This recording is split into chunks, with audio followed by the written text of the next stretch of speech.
ধর্ষণ আগেও হয়তো হতো, কিন্তু এখন অনেক লাউড হয়ে গেছে এবং এটা অনেক বেশি এত বেশি চোখে পড়ছে।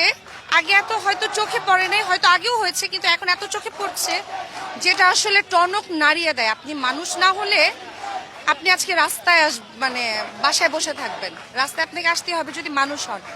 এতটুকু বাচ্চা থেকে শুরু করে মাদ্রাসায় পড়ুয়া মেয়ে থেকে শুরু করে একটা বৃদ্ধা মহিলাকে যখন ধর্ষণ করা হয়, আমি জানি না তখন কোথায় পোশাক থাকে আর কোথায় তাদের কোনো ওইরকম সেন্স থাকে কিনা। সো ধর্ষণের সর্বোচ্চ শাস্তি সবার সামনে তাকে মারা উচিত। সবাই এটা দাঁড়িয়ে দাঁড়িয়ে দেখবে এবং আপনারা যারা সাংবাদিক ভাইয়েরা আছেন ক্যামেরা নিয়ে ওই মাইকটা সবাইকে দেখাবেন।